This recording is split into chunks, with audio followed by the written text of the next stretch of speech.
Hello and welcome to Your Manchester, a channel dedicated to all things Manchester and for you good people who love Manchester just as much as we do.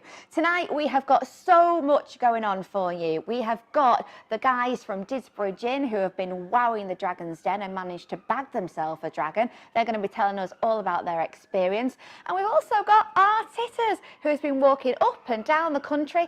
Well, maybe not the country, but he's been doing a walk and he's going to tell us just how that has been making him fit. And has he lost any inches? Well, we'll find out later. If you do like us, though, don't forget to subscribe. All you need to do is press the button below and show us that you love us. And keep watching Your Manchester.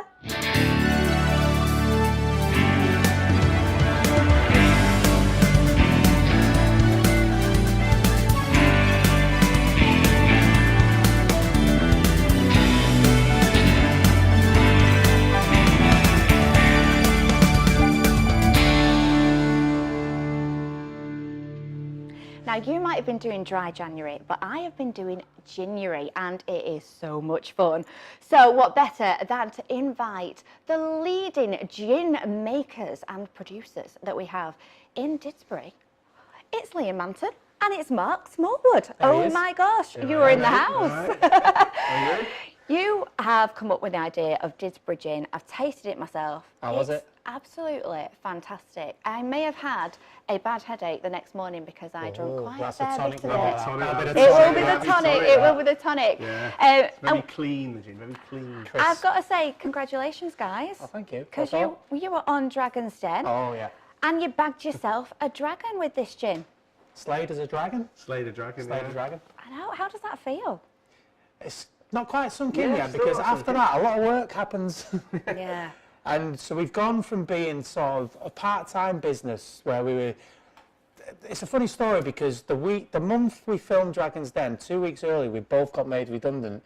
So the gin brand was being run in our spare time, wasn't it? And then it was like sink or swim. We were going to crowdfund, but then we got asked to go on Dragon's Den.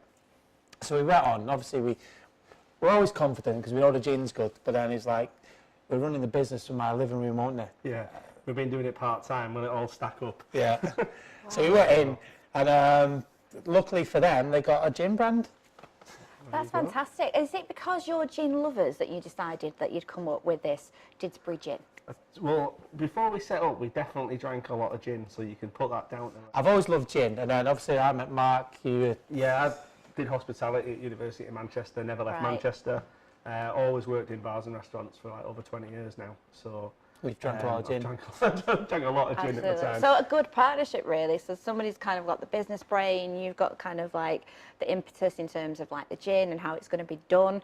But this Jenny Campbell, who's your new dragon. Yeah, we've had to keep that quiet since April. Wow. Like we said, we got made redundant in March.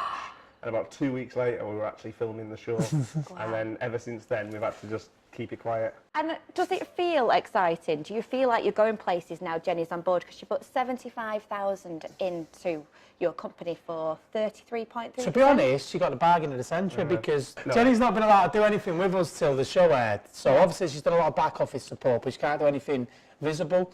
To be fair, right, I mean, we've not spoke about sort of the impact she's had on the business as well because we've been working together a month or so now, and it's, you know, you can't put a price on the expertise, the contacts, you know, and just having someone like that, having confidence in your products and your brand, it makes you confident as well. So I think, yeah, we built, between Dragon's Den and her being able to do anything, we built it to a level, and then now it's just going a different way. I mean, the last 2 days we've had in the office. Right, last thing before you two cheeky monkeys come out of our studio. Right. Well, I've got to leave? Yeah, you have got to leave. I'm going to send you out. You didn't bring any gin.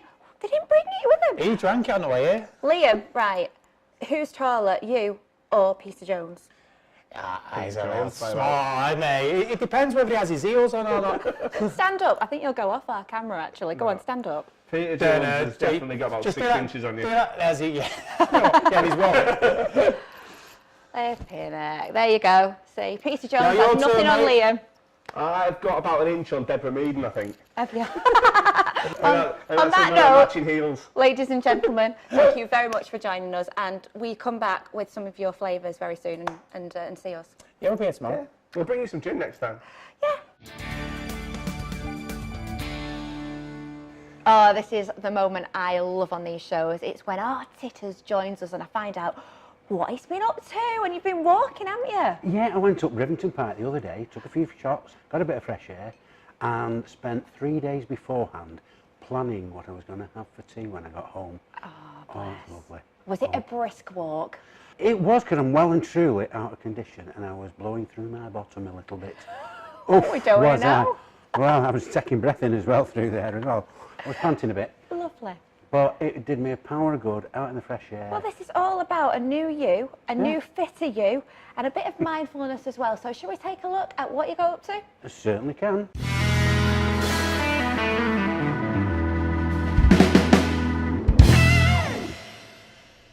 Flask, check. Sarnies, check. I'm off to conquer Rivington Pike. Now, which look? Raiders of the Lost Ark? Or Benetton Crossroads? Benetton Crossroads. First stop, visitor centre, because right next door are the toilets. I'd hate to cut short. Our first section takes us up to the very impressive Rivington Hall. Then around the corner, Rivington Barn, meeting place of the biker boys and their toys.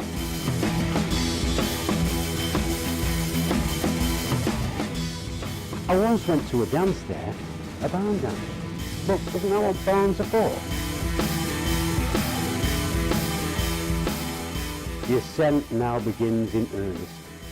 Woodland bridle paths, with the occasional horse rider or three. A stream with a stone wall, creating a waterfall. Quite quaint. Through the gate to a more open path, with fields to one side. Suddenly, the climb has become a bit steeper. The legs start to feel it. The managed footpath meanders up to the upper gate. A good place for a breather. My thighs were on fire. Continuing along the gentler sections leading to the viaduct. A viaduct halfway up Winter Hill. Oh well, continuing upwards and cutting through the gardens, currently being worked on by the Rivington Hereditary Trust, we arrive at the gate. The tower is in sight. There's the cobblestone-like roadway.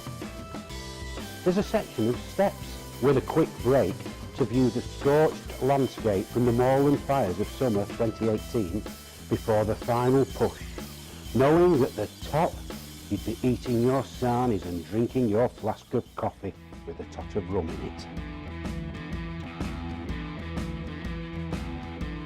Yes, yes, yes.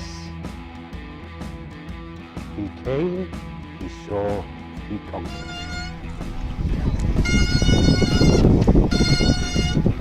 Some chose a different way down, and before starting was heard to say, this could go one of two ways.